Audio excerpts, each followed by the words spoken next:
हाँ झूलावा झूले गेलही गे छौरी गाँव के पीपरवा तार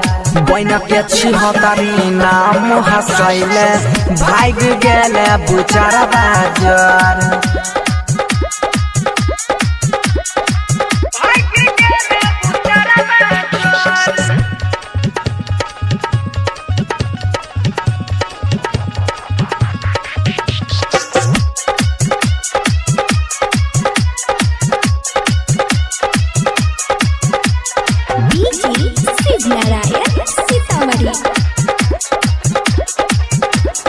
हाँ पिपरा छोड़ के गेलही गे छौरी पेड़ा खाइले करुआ मोर पेड़ा खाइले करुआ मोर पेड़ा खाइले करुआ हाँ पिपरा छोड़ के गेलही